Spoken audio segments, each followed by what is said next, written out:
एक चीज़ मैं आप लोगों को बताऊँगी, जो आप लोग ध्यान रखिए कि यहाँ सिर्फ़ आप सुनने नहीं आते हो कि मैं कुछ बोल रही हूँ, आपने सुन लिया और ऐसा सुनने को तो आप वीडियो में भी सुन सकते हो और किताबें भी पढ़ सकते हो। आज गूगल मीट का या मतलब गूगल का ज़माना है, आप कुछ भी सर्च करके देख सकते हो, पढ़ सकते हो। लेकिन आप जो वर्कशॉप का मतलब क्या होता है कि आप अपनी निजी लाइफ़, आपकी जो लाइफ़ है, जो आप जीवन जी रहे हो, जो आपकी जो दिनचर्या है, उसमें आप क्या चीज़ें अप्लाई कर पा रहे हो, क्या चीज़ें अप्लाई नहीं कर पा रहे हो, आपको कहाँ दिक्कतें आ रही हैं, कहाँ आपने सही उसका अनुभव किया, इन सब चीज़ों को आपको यहाँ शेयर करना है और डेली करना है। तब ये आपके लिए सही मायने में सही वर्कशॉप होगा। है ना? ऐसा नहीं है कि बस बहुत से लोग मेरे साथ हैं, 7-8 लोग जुड़े हुए हैं, तो लाइव में बहुत कम आते हैं। वो इसी वजह से कम आते हैं कि सवाल करेंगे, कुछ जवाब देना पड़ेगा, कुछ पूछेंगे, कुछ बातें करेंगे, तो उनको इन चीज़ों से मतलब अपने आप में क्या पता क्या महसूस होता है कि वो ज़्यादा बोलना नहीं चाहते, ज़्यादा बात नहीं करना चाहते, सिर्फ़ चुपचाप सुनना चाहते हैं। इसलिए वो लाइव नहीं आते, मैं लिंक सबको शेयर करती हूँ, वो लिंक देख लेते हैं, बस उनका काम इतने में हो जाता है। अब कैसे होता होगा मुझे नहीं पता, लेकिन बस वो इतना ही कनेक्ट है। आप यहाँ पैसे दे रहे हो, आप यहाँ पर आ रहे हो तो उसका पूरा लाभ उठाओ। मुझे कोई फ़र्क नहीं पड़ता, मैं तो बड़बड़ा के चली जाऊँगी, आपको लिंक शेयर कर दूँगी, वीडियो शेयर कर दूँगी। आपका जो 3 मंथ का जो रहता है 90 डेज़ का वो आपने बुक कर लिया तो 3 महीने तक चलेगा, मुझे कोई टेंशन नहीं है। है ना? बीच में आपसे चार्ज भी नहीं ले रहे, कुछ भी नहीं ले रहे। आप बोलोगे तो भी, नहीं बोलोगे तो भी, आओगे तो भी, नहीं आओगे तो भी। इससे मुझे 3 महीने कोई फ़र्क नहीं पड़ने वाला, ठीक है? लेकिन आपको बहुत फ़र्क पड़ना चाहिए इस चीज़ से। तो आप जब यहाँ पे आए हो तो उसका पूरा-पूरा फ़ायदा उठाओ। मेरा कहना ये है। समझ पा रहे हो मेरी बात को? है ना? तो अपनी लाइफ को यहाँ शेयर करो, रोज़ अपने एक्सपीरियंस, रोज़ अपने अनुभव, कहाँ पे हम नहीं अप्लाई कर पाए, किस वजह से हम डर गए, किस वजह से हम इस चीज़ को इम्प्लीमेंट नहीं कर पाए। दिनचर्या अपनी शेयर करो यहाँ पे, तो आपको उससे लाभ मिलेगा। है ना? उसमें फिर समझ में आएगा कि ये चीज़ें आप पे काम कर रही हैं, कि बस आप सिर्फ़ सुनते ही जा रहे हो इतने दिनों से। ठीक है? चाहे कुछ भी हो, यहाँ पे आपको झिझक नहीं रखना है, शर्म नहीं रखना है। अगर कहते हैं कि गुरु से खाना खाते वक़्त और एक चीज़ और है, किसी के साथ अगर आप बिस्तर पे हो, तो अगर आप वहाँ शर्म करोगे, तो फिर आप उसका पूरा लाभ नहीं उठा सकते हो। है ना? खाना खाते वक़्त, गुरु से ज्ञान लेते वक़्त और पार्टनर के साथ अगर आपने शर्म की, तो फिर आप उसका पूरा लाभ नहीं उठा सकते हो। तो यहाँ सोचना नहीं है, झिझकना नहीं है, बेझिझक होके बात करना है। जैसे कि ऐसे समझ लो कि जैसे आप अपने आप से ही बात कर रहे हो। आ रही बात समझ में? ऐसे आपको रहना है। चलिए, तो थोड़ा-सा मुझे ऐसा महसूस हुआ कि आप इन चीज़ों पे ध्यान नहीं दे पा रहे हो। इसलिए मैंने ये बताना ज़रूरी समझा, बाकी आपकी मर्ज़ी, ठीक है?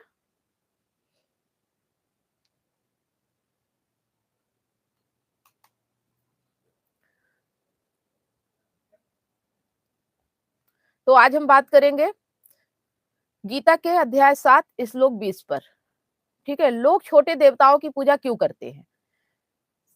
यहाँ पे जो कृष्ण का संदेश है कि हम ज़्यादातर छोटे-छोटे देवताओं के मतलब जो नियम है या हमारे धर्म में 33 करोड़ देवी-देवता हैं, ऐसा बताया जाता है और हम छोटे-छोटे देवताओं की कभी धन के लिए लक्ष्मी की पूजा कर लेते हैं, तो कभी कुबेर की पूजा कर लिया, तो कभी हनुमान जी की पूजा करते हैं, तो कभी गणेश जी की पूजा करते हैं। हम ये सब क्यों करते हैं और इससे हमें क्या लाभ मिल सकता है?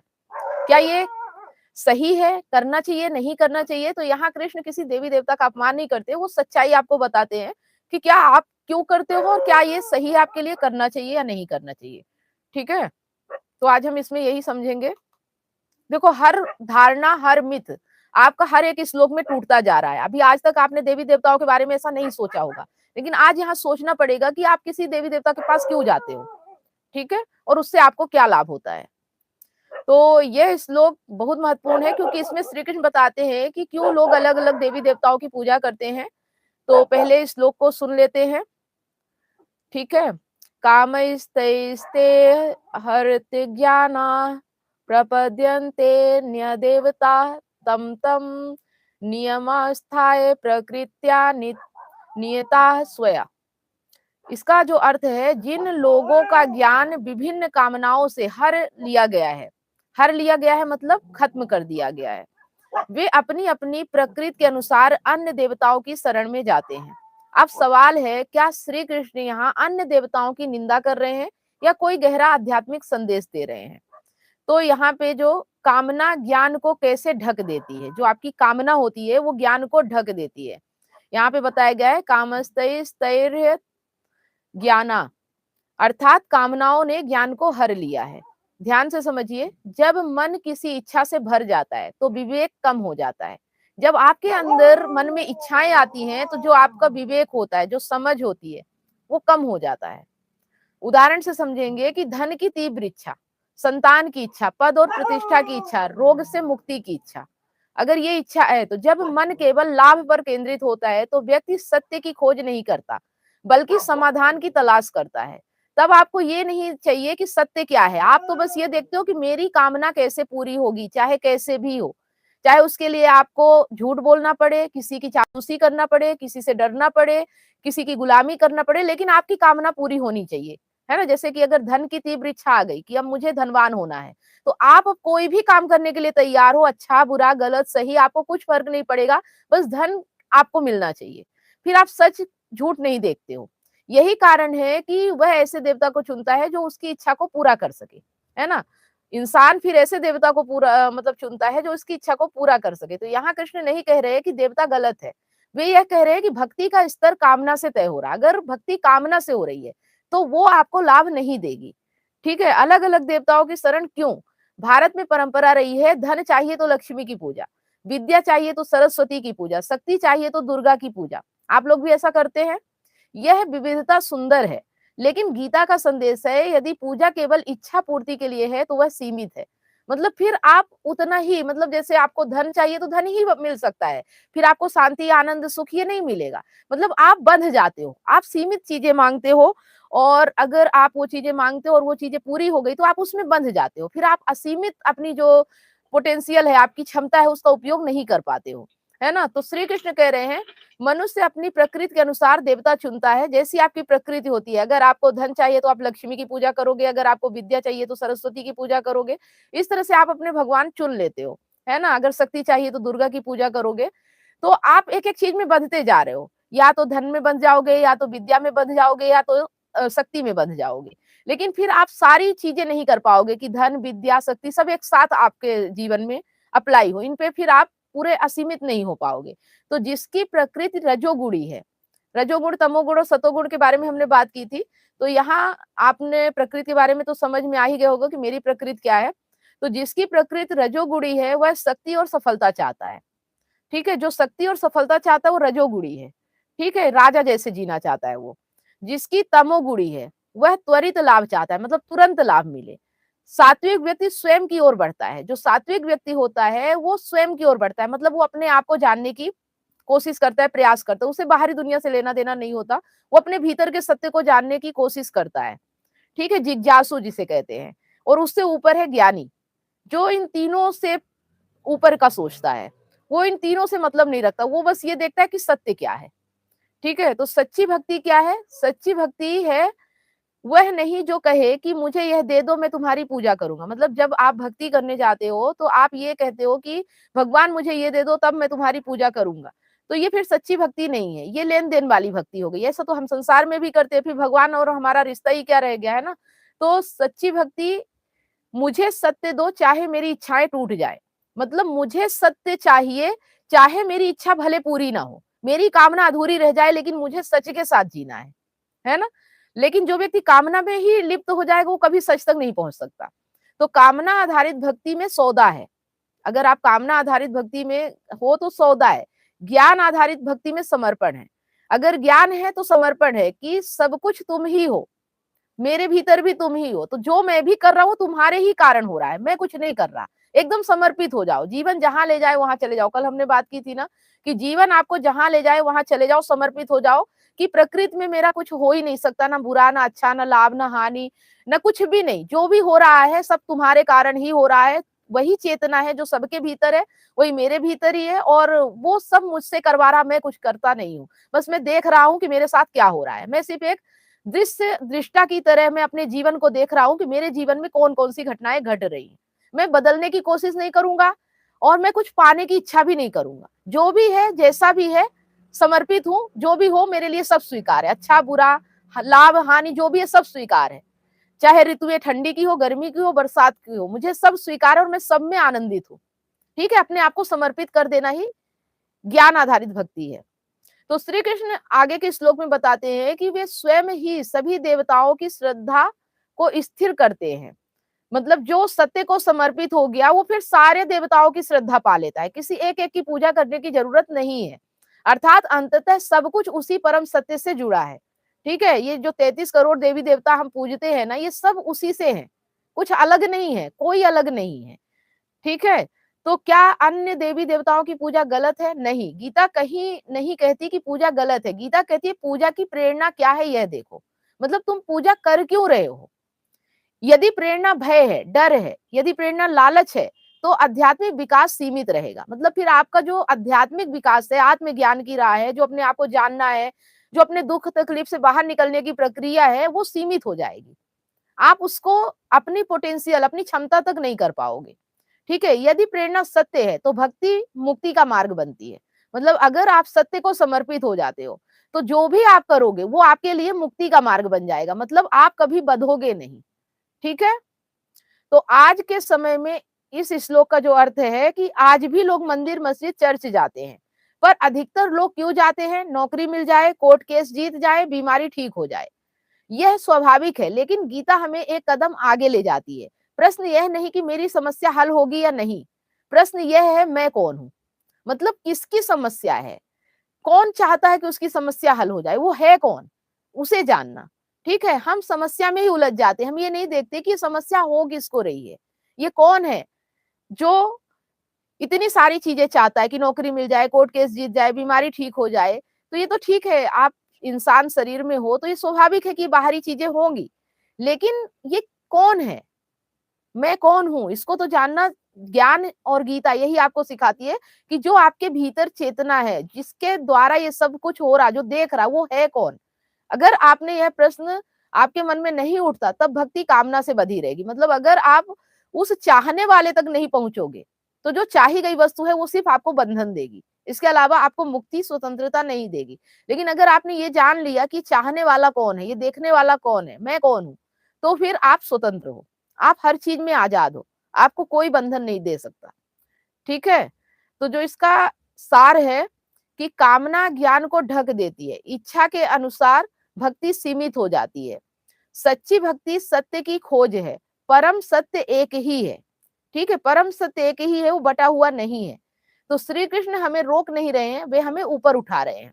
यदि आपको यह समझ में आया है तो अगली बार जब आप पूजा करें, अपने आप से पूछे कि मैं क्या मांग रहा हूं, वस्तु या सत्य। ठीक है, अगली बार आपको जब भी आप पूजा करें या मंदिर में जाए या कहीं भी जो लोगों ने आपको बताया है कि कामना पूरी हो जाएगी, इच्छा पूरी हो जाएगी, उस वक्त आपके सवाल में जहन में सवाल आना चाहिए कि मैं क्या मांग रहा हूं, और वस्तु या सत्य। मैं बाहरी चीजें मांग रहा हूं या अपने अपने सत्य को मांग रहा हूं। सत्य क्या है, मुझे वो जानना है, मुझे वस्तुएं नहीं चाहिए। ठीक है, जब आप सत्य की मांग करोगे तो सत्य मिलेगा, अगर आप बाहरी चीजों की मांग करोगे तो बाहरी चीजें मिलेगी। सत्य में स्वतंत्रता है, मुक्ति है, और वस्तुओं में बंधन है और दुख है। अब आपको डिसाइड करना है कि आपको अपने जीवन में क्या चाहिए। ठीक है, चलिए, अगर इस बारे में कोई भी बात करना है तो आप कर सकते हैं।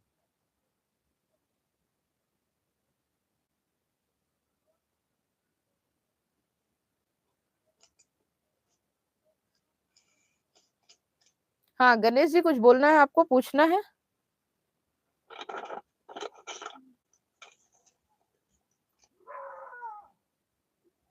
हाँ जी, मैडम जी, आजकल फिर बालक फोन कर रहा है हम्म कि पैसे मांगने के लिए। हम्म पहले भी किया था तो मैंने दिए थोड़ा बहुत। हम्म तो केवल उसी समय करता है फोन, बस जब पैसों की जरूरत पड़े। और जब आपकी जरूरत होती है, अगर आप फोन लगाते हो तो क्या फोन नहीं उठाता वो? हाँ, तब बातें नहीं करता है उतना। उतना नहीं, और बात तो करता है ना आपसे। फोन नहीं करता है, मतलब नहीं, फिर देखो, वो अपनी जरूरत के लिए फोन करता है, आप उसे अपनी जरूरत के लिए फोन करो, अगर आपको उसकी जरूरत है तो। नहीं है तब तो कोई बात ही नहीं, लेकिन अगर आपको उसकी जरूरत है तो आप फोन करो, और अगर वो कॉल ना उठाए तो आप भी उसकी कॉल मत उठाओ। सिंपल सी बात है। हाँ तो तब मैं जब फोन फोन करता हूँ कि चलो कभी मेरे यहाँ जाओ, कभी गाँव आ जाओ, कभी भी नहीं आया, कुछ ना कुछ बहाना मिला देता है। ठीक है, तो आप भी वही कर सकते हो। और अगर नहीं कर पा रहे हो तो फिर तकलीफ नहीं होनी चाहिए आपको, खुशी-खुशी करो जो भी कर रहे हो। मतलब जो भी कर रहे हो खुश होकर करो। आ रही बात समझ में? हाँ, दुखी और चिंतित और डर के साथ मत करो कि कल को वो मेरा बात नहीं करेगा, अगर मैं उसे पैसे नहीं दूँगा तो मुझसे बात नहीं करेगा या मेरे बुढ़ापे में मेरा सेवा नहीं करेगा, ये सब डर के कारण मत करो, ठीक है? हाँ, अगर हाँ, खु जैसे हाँ, बोलिए। छुट्टी छुट्टी जैसे कभी छुट्टी मतलब हुँ, मैंने बुलाया कि कभी इधर आ जाओ, कभी उधर आ जाओ, हुँ। बाकी वो उधर ही रहा अपनी मदद के साथ। ठीक है, अगर वो बालिग हो चुका है, 18 से ऊपर है, तो आप उसको बोलो अपनी हाँ, मदर के साथ ही रहो, मुझसे पैसे क्यों माँग रहे हो? वहाँ तो दे हैं? हाँ, वहाँ तो दे रहा हूँ पैसे। नहीं, अगर आप ये जवाब नहीं दे पा रहे हो, तो कोई न कोई उम्मीद आपने अपने बच्चे से लगा रखी है, ठीक है? अगर आप ऐसा नहीं बोल पा रहे हो कि तुम जब माँ के साथ ही रहते हो, मेरे साथ तुम्हारा कोई इसके अलावा कोई रिलेशन नहीं रहता, जब तुम्हें ज़रूरत होती है सिर्फ़ तभी फ़ोन पे बात करते हो, इसके अलावा तुम्हें नहीं पता कि मैं कैसा हूँ, क्या हूँ, मैं हूँ भी कि नहीं हूँ, तो फिर आप अपनी माँ के पास ही जाओ, अभी मेरे पास क्यों कॉल किया है? क्या आप ऐसा जवाब उसे दे सकते हो?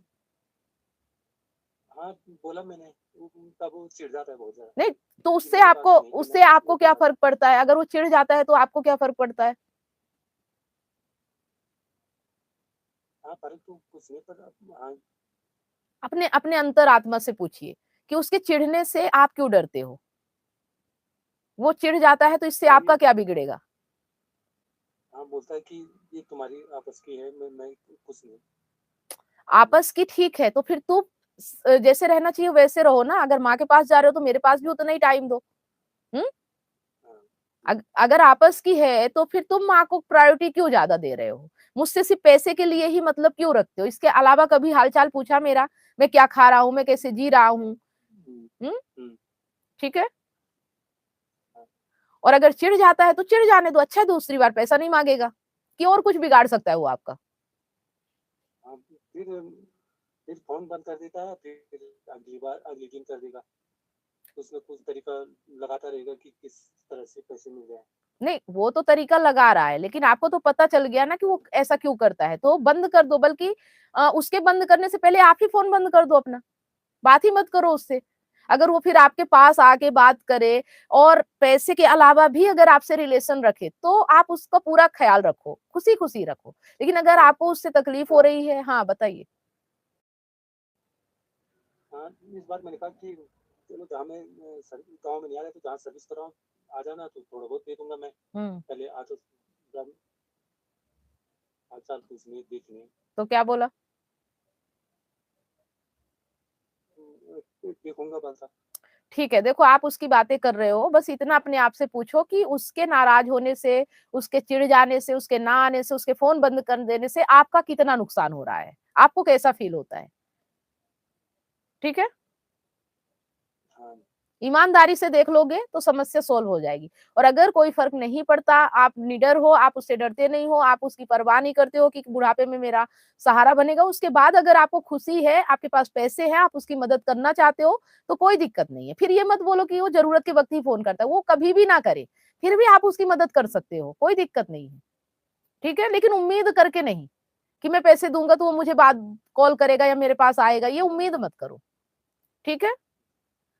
आ जाए तो उसकी मर्ज़ी, ना आए तो उसकी मर्ज़ी। आप अपनी तरफ से उसके लिए प्रेम से करो, डर से नहीं, किसी स्वार्थ से नहीं, ठीक है? आ रही बात समझ में? हाँ। हाँ, ठीक है।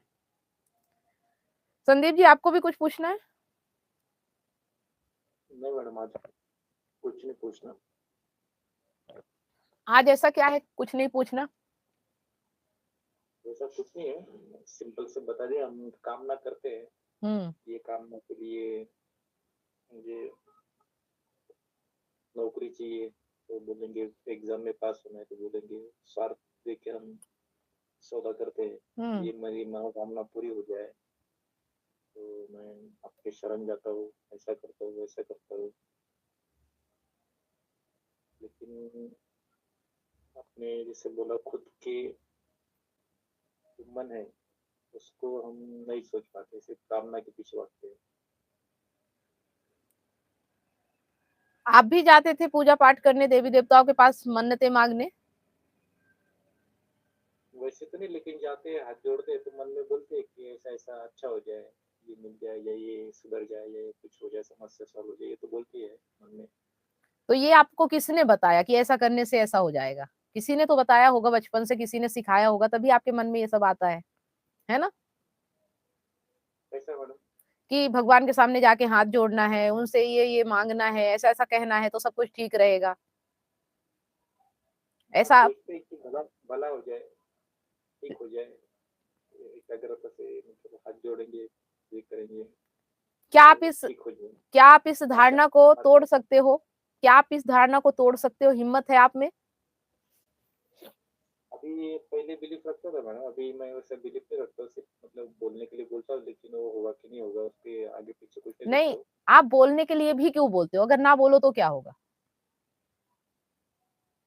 वो कैसे जाते हैं तो अब ऐसे खड़े नहीं रह सकते, सब लोग पैर पड़ रहे, अपन नहीं पड़ेंगे, तो जाएंगे, पैर पड़ेंगे, मन एकाग्र अभी करेंगे। अभी अभी आप अब इस बात पे बात करना है ना, जो आप बोल रहे हो। सब लोग करते हम्म, हैं, सब लोगों के कारण आप करते हो, तो क्या आप अपने मतलब पहली बात तो जाना छोड़ दो। अगर आप विश्वास नहीं करते हो और आपको लगता है कि ऐसा नहीं हो सकता है और ये सब दुनिया ऐसा करती है इसलिए मैं कर रहा हूँ, तो जाना छोड़ दो। जाना छोड़ने से डर लगता है क्या?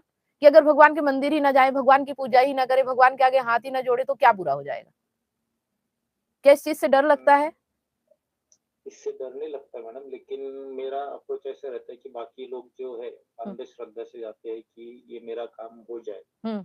और ये मुझे पता चल जाएगा कि ये अंधश्रद्धा, ये उससे होगा नहीं, लेकिन कुछ अपेक्षा नहीं रखनी है कि वो मतलब हो ही जाएगा। जैसे नहीं, बोलते हैं आप मेरी कि बात सुनो, नौकरी लग जाए, सुनो। तो मैं हुँ। सिर्फ बोलता हूँ लग जाए, ऐसा कुछ नहीं कि बाकी लोग कैसे है कि होना ही चाहिए वैसा, अरे नहीं, ये अपेक्षा अब नहीं बताओ, रखनी आप यहाँ पे बताओ, आप बोलते ही क्यों हो? जब आपको पता है नहीं होता तो बोलते ही क्यों हो?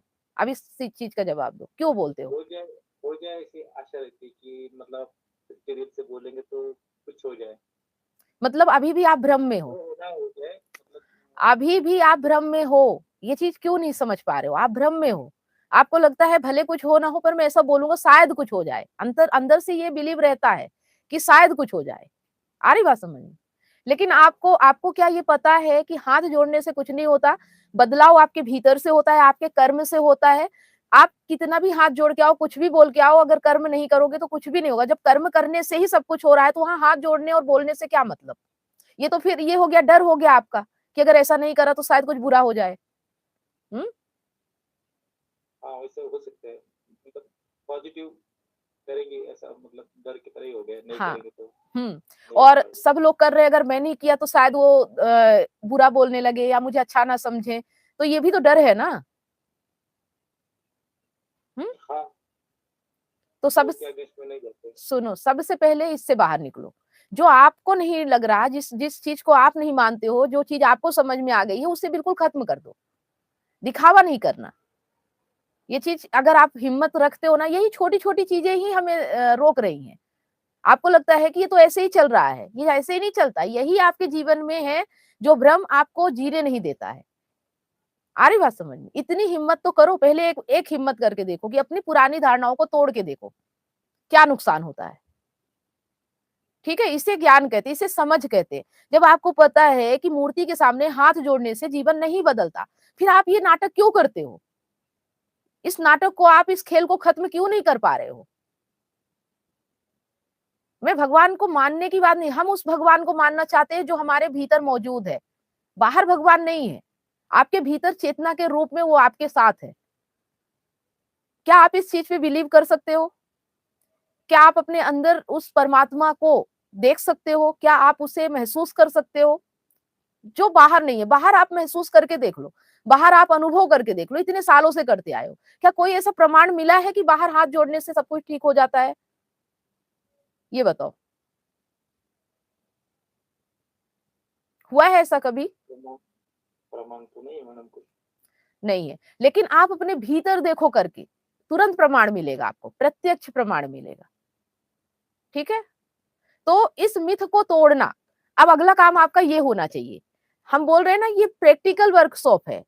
अगला काम ये होना चाहिए कि आप अब भगवान के आगे हाथ नहीं जोड़ोगे, अब आप भगवान से कुछ बड़बड़ाओगे नहीं भीतर के लिए कि मेरे अंदर ये बदलाव आ जाए, ऐसा हो जाए, वैसा हो जाए। और दिखावा नहीं करोगे, लोगों को देख के आप प्रणाम नहीं करोगे, या तो फिर आप मंदिर जाना बंद कर दो। क्या आप रोक सकते हो अपने आप को ऐसा करना? अपने आप में कंट्रोल कर पाओगे? करके देखो आप। कर सकता हूँ। सकता हूं नहीं, करके देखो। ये नहीं कहना कि कर सकता हूं लेकिन करूंगा नहीं, करो और करके देखो, उसके बाद क्या फर्क पड़ता है वो बताओ। मैं सीधे सीधे बगावत करने का बोल रही हूँ, विरोध करने का, जो आज तक बहुत कम लोग कर पाते हैं। ठीक है, अगर आपको एक्स्ट्रा ऑर्डिनरी होना है तो जो आज तक करते आए हो सबको तोड़ना पड़ेगा। क्या आप तैयार हो? बोलो।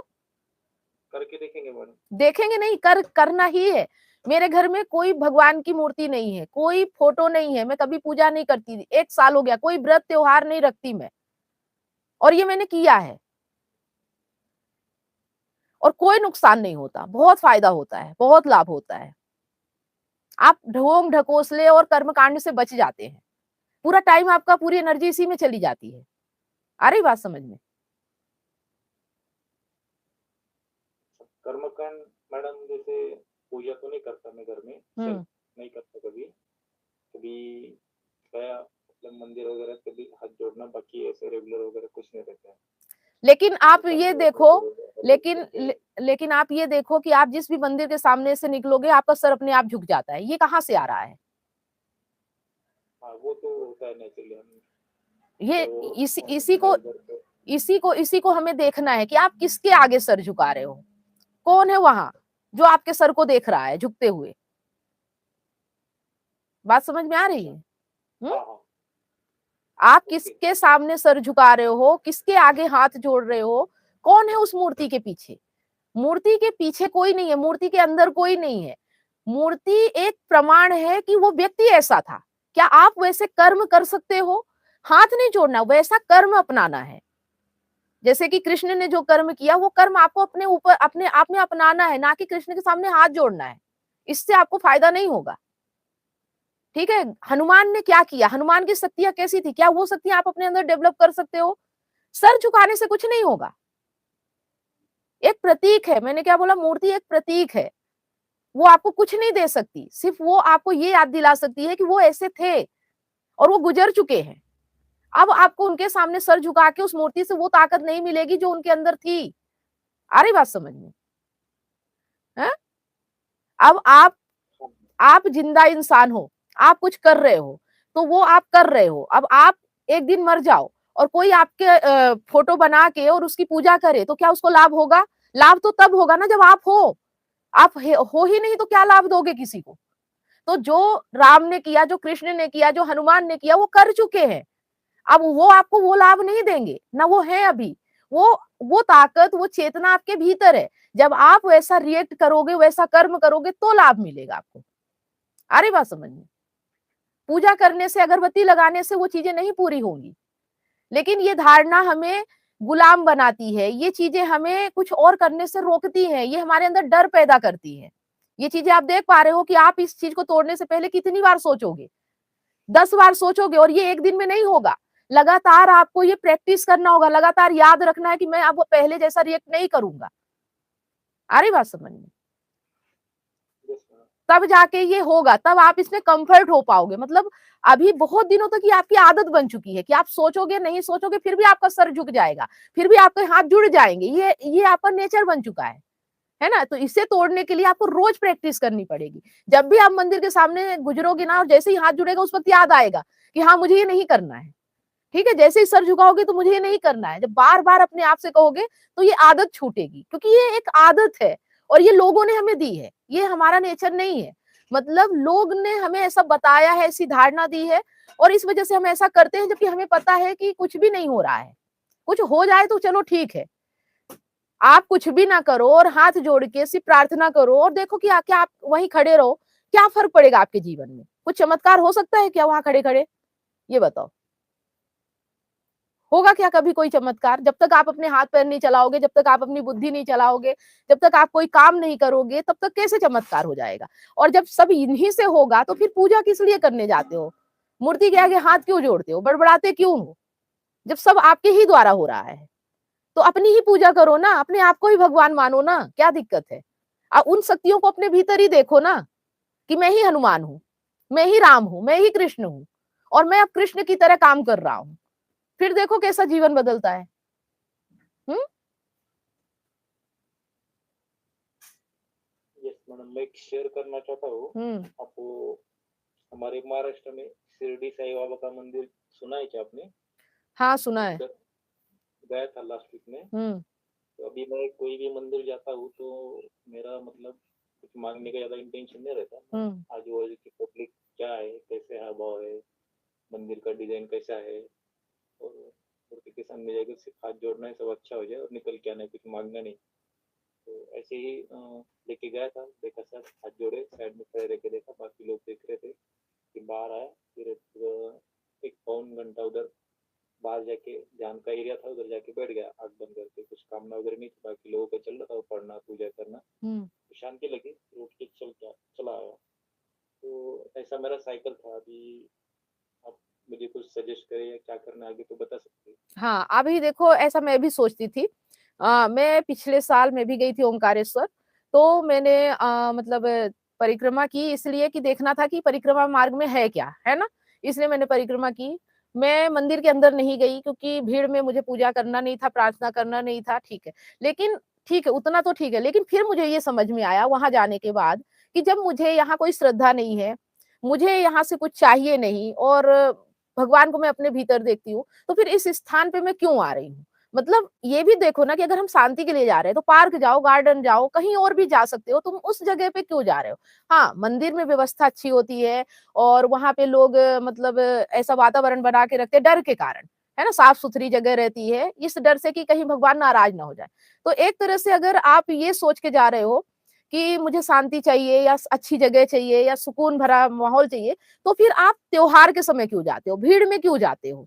ये तो अकेले में भी जा सकते हो ना, एकांत में भी जा सकते हो, जब वो सीज़न ना चले तब भी आप जा सकते हो। तो इसका मतलब आप डर के कारण ही उस टाइम पे जा रहे हो ना, तो ये सब चीज़ें हमें देखना पड़ेगा।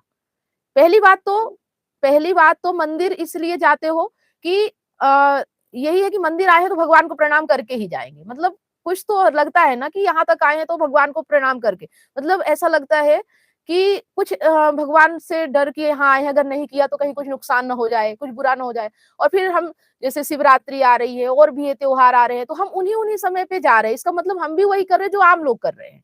कुछ अंतर नहीं है। बात समझ में आ रही? तो ये सब चीज़ें हमें तोड़ना होगा। तो ज़्यादातर मैं अब मंदिरों में जाना बंद कर चुकी हूँ और अगर जाती भी हूँ तो सिर्फ़ बाहरी व्यवस्था के लिए। बात समझ रहे हैं? बाहरी व्यवस्था अच्छी होती है, वहाँ का माहौल अच्छा होता है या वहाँ शांति सुकून होता है, आप शांति से बैठ सकते हो, ज़्यादा शोर-शराबा नहीं होता है। लेकिन वो भी तब मिलता है जब भीड़ ना हो।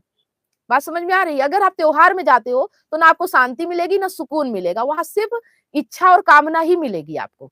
आ रही बात समझ में? हाँ मैडम, मैं भीड़ में जाना प्रेफर नहीं करता कभी भी जब ऐसा कुछ रहेगा। और वहाँ जो वातावरण रहता है शांति का, जैसे मुझे महसूस हुआ, हुँ, बाकी अपन दूसरी जगह बैठेंगे तो उतना हुँ, शांति नहीं। हुँ। उसको जो वातावरण होता है उसमें थोड़ी शांति मिलती है। लेकिन भीड़ में जाना मैं भी प्रेफर नहीं करता हूँ कि वहाँ भीड़ देखने जाना है, मेला देखने जाना है, उसके पे मुझे इंटरेस्ट नहीं लगता है। हाँ, तो बस इसमें यही है कि अगर आपको घूमने जाना है तो आज के समय में अब आज मंदिर जाने की भी ज़रूरत नहीं है, आज के समय में पार्क बन चुके हैं, है ना? अगर आप इन चीज़ों से दूर रहना चाहते हो तो आप पार्क जा सकते हो, वहाँ भी शांति रहती है, वहाँ और अच्छा माहौल रहता है, वहाँ और अच्छी सुविधाएँ रहती है।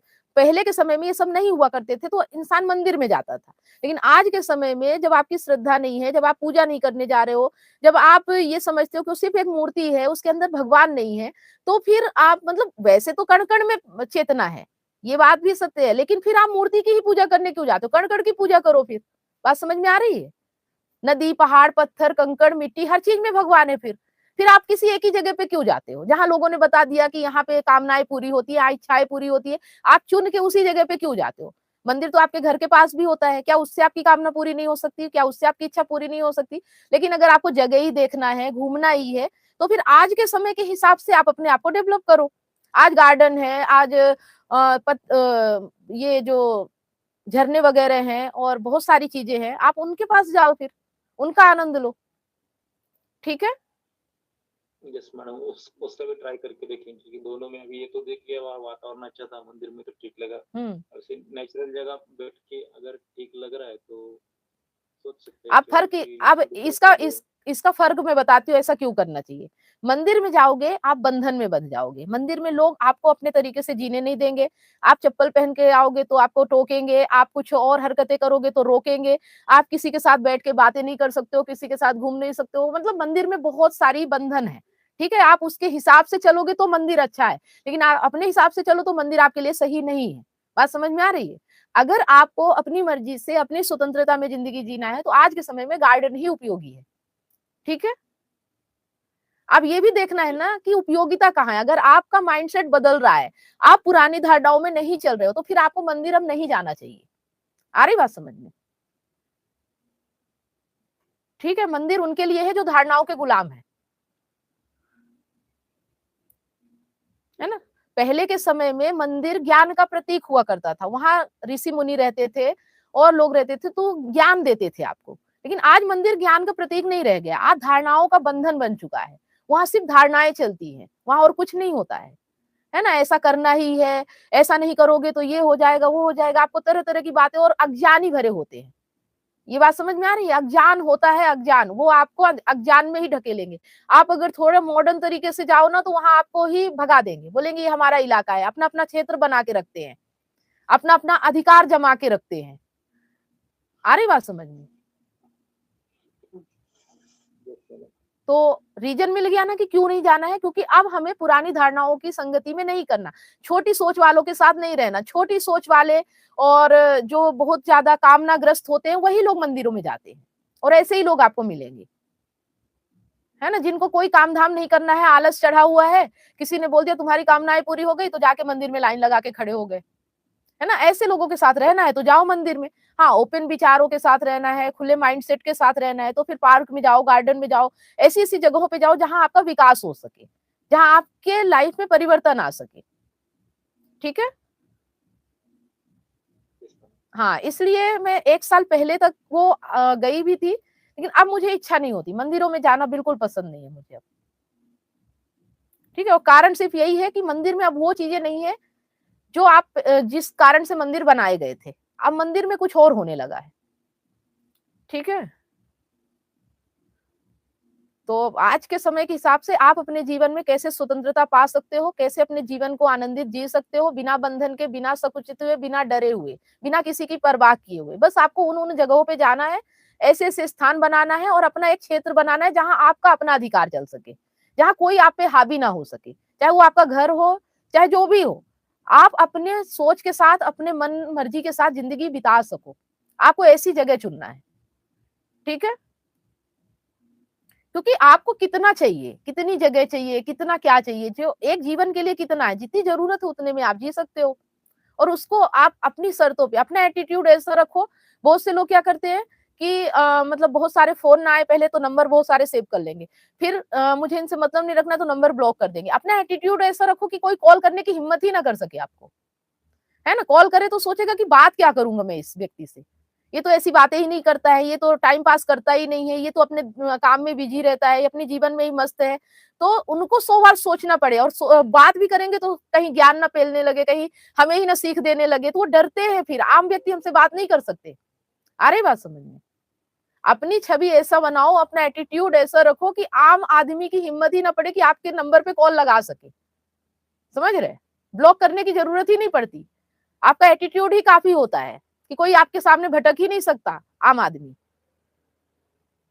और अगर ऐसा नहीं हो रहा है तो सिर्फ कहने से काम नहीं चलेगा। अब जैसे देखो, आज आपने बोला मुझे कुछ बात नहीं करनी है, लेकिन आपने एक बात की जो असाधारण थी, जो यहाँ आने के बाद तो नहीं होनी चाहिए, लेकिन आप फिर भी उस पे अभी तक चल रहे हो। तो यही है कि हमारी दिनचर्या, हमारा जीवन अभी तक बदल नहीं पा रहा है। क्यों? क्योंकि हम पुरानी धारणा, पुरानी मान्यताओं को तोड़ नहीं पा रहे। हमें लगता है क्या ही फर्क पड़ेगा, लेकिन बहुत फर्क पड़ता है। छोटी छोटी बातों से ही फर्क पड़ता है। ठीक है। इसलिए मैं कहती हूँ बात करो। आप बात करोगे, आपको लगेगा ये कोई मायने नहीं रखता, लेकिन मुझे समझ में आता है कि वो कितना इंपॉर्टेंट है आपके लिए, कितना जरूरी है, आप कहाँ फंसे हुए हो। क्यों आप नहीं निकल पा रहे हो? तो जब बात नहीं करोगे तो समझ में कैसे आएगा? ये बताओ। आपको तो लग रहा है मैं सब सही कर रहा हूँ। अगर सब सही कर रहे हो तो जीवन सही क्यों नहीं हो रहा है? कहीं तो प्रॉब्लम है ना। ठीक है? Yes ma'am. हाँ, इसलिए बोलती हूँ रोज बात करो, रोज अपनी आदतों पे बात करो कि मेरी ये आदतें हैं, मैं अभी ऐसे चल रहा हूँ। पुरानी चीजें क्या-क्या अभी तक बाकी है आपके जीवन में, वो निकल क्यों नहीं रही हैं? ठीक है? एक नया वर्जन बनना है आपको। अभी मैडम क्या बाकी के भी लोग हैं, थोड़ा हुँ, सा मेरे सिचुएशन के बारे में शेयर करना चाहूंगा। हुँ, 1 साल की अभी अलग रह रहा हूँ ना, हुँ, तो लास्ट वो जो सेशन होता है समझाते हैं कोर्ट में, मीडिएशन आई थी कितनी, तो बोले अब मुझे घर वापस आना है, हुँ, इसके लिए तो बच्चों के लिए अब मैं कितने दिन यहाँ पे रहूंगी, मेरे बच्चों का घर होना चाहिए, तो मुझे आधा घर चाहिए। मैं कहा, ठीक है दे देता हूँ, आधे घर में तू रहे, आधे घर में मैं रहता हूँ, हुँ, तो बच्चों का खर्चा करना पड़ेगा। मैं कहा, ठीक है वो भी कर दूंगा, लेकिन मेरे मर्जी से करूंगा, जहाँ स्कूल में डालना उधर डालूंगा, हुँ, ऐसे नहीं कि कोई स्कूल में डालूंगा। हुँ, ठीक है वो वही पुराने स्कूल में देखेंगे वो लोग क्या है क्या नहीं, हुँ, तो ऐसा करके कॉम्प्रोमाइज करके डिवोर्स लेना है, क्या टर्म्स एंड कंडीशन सेटल होगी उसमें, क्या हुँ, चाहिए क्या नहीं चाहिए, हुँ, ऐसा भी चल रहा है मैडम सिचुएशन। बाकी ऐसे अभी सर ने बताया ना कि उनका लड़का पूछता नहीं बाद में, अभी मेरा तो दोस्त 2-3 साल बाद हो जाएगा 18 साल का, हुँ, अभी तो उसको जरूरत है तो देना ही है, तो हुँ। मेरा कुछ ये नहीं ऐसा कि नहीं देना है, लेकिन अपने स्टैंडर्ड के हिसाब से देना है। जो कहीं भी कौन से महंगे स्कूल में डाल दिया तेरे को भरना ही पड़ेगा, करना ही पड़ेगा। नहीं, तो मैं तो बोल रहा हूँ। ये चीज़ें आप कह सकते हो कि उसकी शिक्षा के लिए जो ज़रूरी है सरकारी स्कूल में भी पढ़ सकता है। कोई ज़रूरत नहीं कि बहुत बड़ी स्कूल में पढ़े। समझ रहे? वो बोल रही है ना मैडम, खुद टीचर है, हुँ, वो तो उसको अच्छा ट्यूशन पढ़ाने बोले तू पढ़ा, हुँ। तो दूसरे के बच्चे को पढ़ा रहे, अपने बच्चे को नहीं पढ़ा सकती। नहीं, ये सब नहीं, यही तो बात है कि बड़ा और ऊँचा महँगा स्कूल क्यों चाहिए? है ना? स्कूल ऐसा होना चाहिए जहाँ अच्छी पढ़ाई हो। ज़रूरी नहीं कि वो दिखावे में अच्छा हो। है ना? कभी-कभी ऐसा होता है कि स्कूल में पैसा बहुत लगता है लेकिन वहाँ पढ़ाई अच्छी नहीं होती, लेकिन जहाँ कम पैसा लगता है वहाँ पढ़ाई ज़्यादा अच्छी होती है। है ना? तो क्वालिटी देखो, दिखावा नहीं। उस स्कूल की क्वालिटी क्या है, उस टीचर की क्वालिटी क्या है, पढ़ाने का वो सिलेबस कैसा है, ये सब चीज़ें देख के अपने बच्चे को डालो। और ये नहीं कि बहुत अमीरी दिखाना है या मेरे पास बहुत पैसे हैं इसलिए मैं इसमें डालूँगा। जितनी हैसियत है, जितनी हिम्मत है ना? हाँ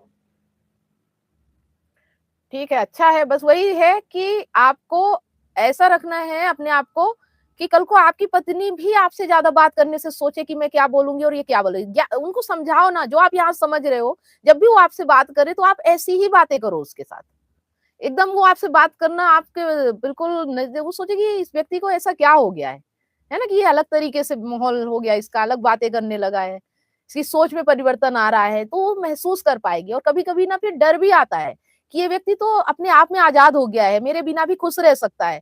तो वो खुद डर में आ जाते हैं कि ऐसा क्या हो गया इसके साथ? मैं तो कुछ और सोची थी, कुछ और हो रहा है। आ रही बात समझ में? हाँ मैडम। हाँ, तो अपने आप को ऐसा रखो कि सामने वाला पछताए, उससे उस वो सोच में पड़ जाए कि यार क्या खो दिया मैंने, है ना? अगर खो भी दे तो उसे अफ़सोस होना चाहिए कि क्या चीज़ मैंने खोया है, अपने आप को ऐसा बनाओ। आ रही बात समझ में? आपको डर नहीं होना चाहिए कि मेरे से वो छूट जाएगी या नहीं, जो जा रहा है उसे जाने दो, आराम से, पर अफ़सोस उसे होना चाहिए, आपको नहीं, ठीक है? क्योंकि आप नहीं कर रहे हो, आप नहीं छोड़ रहे हो, छोड़ तो सामने वाला रहा है ना, तो उसे अफ़सोस होना चाहिए कि मुझसे क्या छूट रहा है। और कल को वो अपने आप में सोचे कि मैंने क्या खोया है ना? कल को जब वो बैठे तो उसे ऐसा महसूस होना चाहिए कि मैंने क्या खोया है, क्या था मेरे पास और क्या मैंने खो दिया, है ना? लेकिन हाँ, अगर आपका नेचर अच्छा है, आप अपनी तरफ से सच सच के साथ हो, आप किसी को प्रताड़ित नहीं करना चाहते, किसी को परेशान नहीं करना चाहते, तो ज़रूर वो ऐसा सोचेगी, ठीक है?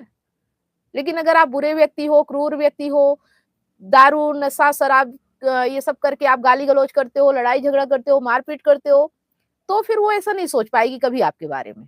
आ रही बात समझ में? Yes ma'am. है ना? तो बस यही है लाइफ, ज़िंदगी ने आपको जहाँ भी लाके खड़ा किया है, ठीक है, वो भी इसीलिए हुआ है क्योंकि आप अभी तक अनजाने में जी रहे थे, अज्ञानता में जी रहे थे। बहुत सारी चीज़ें थी जो आप नहीं समझ पाए और आपकी ही कमजोरियाँ थी, उसकी नहीं। आपकी ही कमजोरियां थी जो वो आपसे दूर हुई है। ठीक है, आपने ही उसे इनसिक्योर मतलब सिक्योर कर दिया। उसे कभी ऐसा लगा ही नहीं कि मतलब आप उससे अलग भी हो सकते हो, या उसको यही लगा होगा कि हमेशा ही पीछे पड़ा रहेगा, हमेशा मेरे पीछे रोएगा, गिड़गिड़ाएगा या भीख मांगेगा। तो इसलिए उसने भाव ज्यादा दिखाया। बात समझ में आ रही है? लेकिन अगर आपका एटीट्यूड चेंज हो जाता है तो फिर उसे समझ में आएगा कि कुछ तो फर्क हो रहा है ना?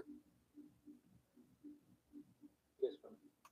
चलिए ठीक है, तो आज के लिए इतना ही, फिर मिलते हैं। ठीक? क्या आप अपने पार्टनर की बेवफाई से टूट चुके हैं? क्या विश्वास टूटने से आपकी जिंदगी और आपका करियर दांव पे लगा है? विश्वास की कमी, डिप्रेशन और अकेलापन आपको घेर रहे हैं। आप अपने हस्बैंड, वाइफ या सहकर्मियों पर भरोसा नहीं कर पा रहे हैं, लेकिन अब यह दर्द खत्म हो सकता है। मैं कमलेश सोनी पिछले 8 वर्षों से हजारों रिलेशनशिप्स पर काम किया है और कंसल्ट करके उनके साथ उनकी प्रॉब्लम पर साथ मिलकर जो भी समाधान हो सकता है हमने किया और 100% गारंटी के साथ समाधान मिला और आज वो खुशी से जीवन जी रहे हैं। और मेरा मिशन है आपको निराशा से निकालकर खुशहाल जिंदगी की ओर ले जाना। मेरा 90 दिन का विश्वास और रिकवरी सिस्टम आपकी जिंदगी बदल देगा। हमारे एक्सपर्ट्स कोचिंग, कंसल्टिंग और हीलिंग के साथ अपने रिश्ते में विश्वास और प्यार वापस लाएं, डिप्रेशन और अकेलापन से मुक्ति पाएं और अपनी मैरिड लाइफ और करियर को नई उड़ान दें। हजारों लोग मेरे YouTube चैनल और Facebook से प्रेरणा ले चुके हैं, लेकिन व्यक्तिगत कंसल्टिंग वो चाबी है जो आपके रिश्ते का ताला खोलेगी। आज ही कदम उठाएं। 7697572249 पर व्हाट्सएप करें या लिंक पर क्लिक करें और अपॉइंटमेंट बुक करें और हमारे 90 दिनों के वर्कशॉप से अपनी जिंदगी के निराशा को खुशहाल जिंदगी में बदलें। आपका रिश्ता हमारे लिए मायने रखता है। आज ही एक्शन लें और अपनी खुशहाल जिंदगी की शुरुआत करें। Click now.